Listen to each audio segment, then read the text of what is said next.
This is obviously a very good tool for kick-starting improvement and sort of getting up the first part of the curve. Do you have any insights, pardon the pun, into producing sustained excellence and controlling drift that will inevitably happen 6 months, 9 months, 12 months down the stream? Is this the tool we use for that? We are on this journey, of course, not with this dozens of examples, but in the research where we did, as you mentioned before, dozens of organizations, we had already some good insight in looking especially on the sustainability issue. We are starting now to work on an organization in the Netherlands with sort of 25,000 people where sustainability is much more an issue. I think, although your examples were as kickbacks, you said kickstarting situations, there is a big argument for seeing this as a sustainability measurement, because you follow the S-curve, and in the top of the S-curve, where there is a lot of structure, a lot of past things that are in your way and are controlling the business, call it a bureaucracy in many cases, that there's a rule, and that's not a rule, that's a law, that bureaucracy, all these laws, by themselves, kill the consistency. And because of values, even integrity and the like, are emergent properties from a dynamic system. At the top of the S-curve, the values of a company are fundamentally threatened. And that's not a theory, that's a law. So Enron is the rule and not the exception if you're not on time. That's where everything will go to if you're not watching.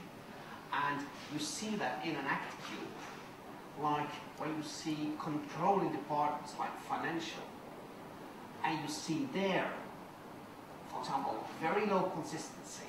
There might be some warning lights in the top of the S-curve. Where is this integrity, this consistency of the organization going? So I think that's even for sustainability, to keep the integrity, literally values, but also the system and the consistency intact. I personally, for me even, that is my take on this moment, because what I'm saying is quite challenging, I think, even more what is it built for than for the kickstarts. At least I had no kickstarts in my mind in the last 6 years, but it shows up to be very well. So my answer is yes, it is very much from sustainability vision.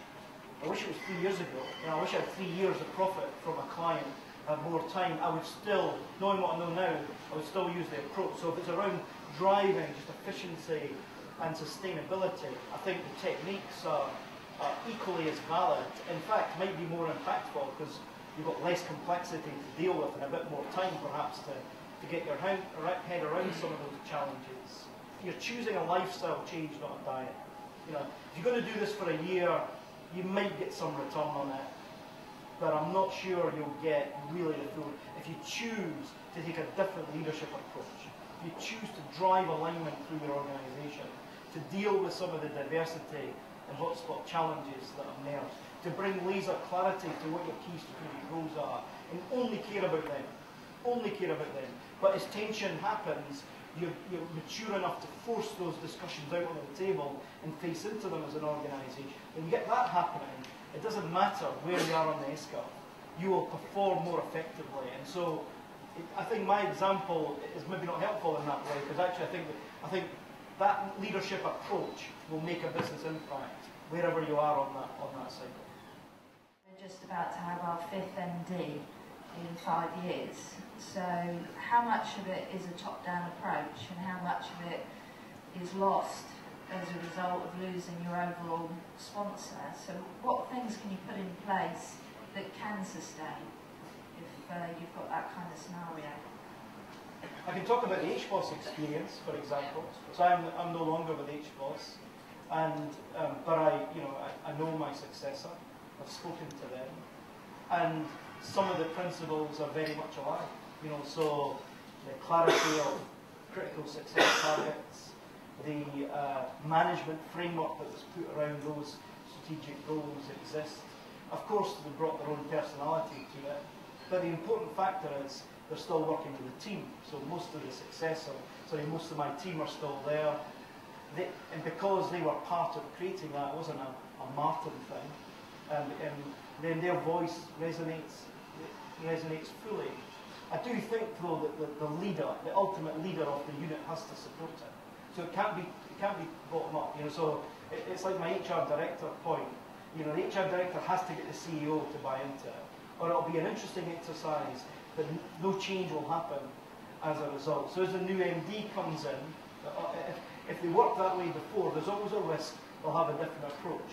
My view, though, was always that I wanted to be sustainable enough that it existed in some form when I left, and I'm happy to say at the moment it still is. If you've got an organisation where there's a rapid turnaround of MDs, it's a sign of an usually an unhappy organisation. You're absolutely right, you've got to start change from the top, but you want to engage with a broader team, so it's not reliant on one person to sustain itself, because that's the whole idea of this self-organisation. If there's you've built enough momentum and critical mass through working with the organisation, then it will, for a while, it will start to sustain itself. We use the word consistency not as sort of predictability. We look to consistency to those dynamic patterns that create an emergent property. That's what I mean. And indeed, you will find to kill consistency, there are probably very few predictable things you see happening. Basically, you're telling you see consistency every day killed by the same behaviors. I suspect the objectives of the organisation are very positive ones. So there's an inconsistency in the behaviour of the team who are allowing, not to turn up to meetings, not to deliver on time, against what they're saying is important. And that people spot that instantly. My question is about your actual questionnaire. Have you been able to validate it for its measurement properties yet? We worked these last 6 years through the whole statistical process of sorting out this factor analysis and testing it against the more proven background of the introverts we have already a long relationship with. And in the organizations we have done last year, when we had a factor analysis already, when we had a norm group, etc., we were looking for patterns to validate. And that is where we are at this moment. So I would say yes, but it's a journey. This is fairly new. So this is something I feel completely comfortable. I go in an airplane, it flies and it's going perfectly. But from a scientific background, I would definitely love to have more. But there will be colleagues who say it works. But it's sort of in that phase where I'm fully satisfied with what we have. But I'd definitely love to have much more examples. These trials were used in anger, in front of the board and everything, so they were real experiences. They have, I think, yes, looked more at a kick-off, and we were quite keen to work with a couple of organisations that we could see the whole end-to-end thing and see the systemic impact of it. But we're now working on two much larger ones. So let me thank you all for your attention. Thank you for coming. Thank you for those who've come from over Europe. And we'll now close the session. Thank you.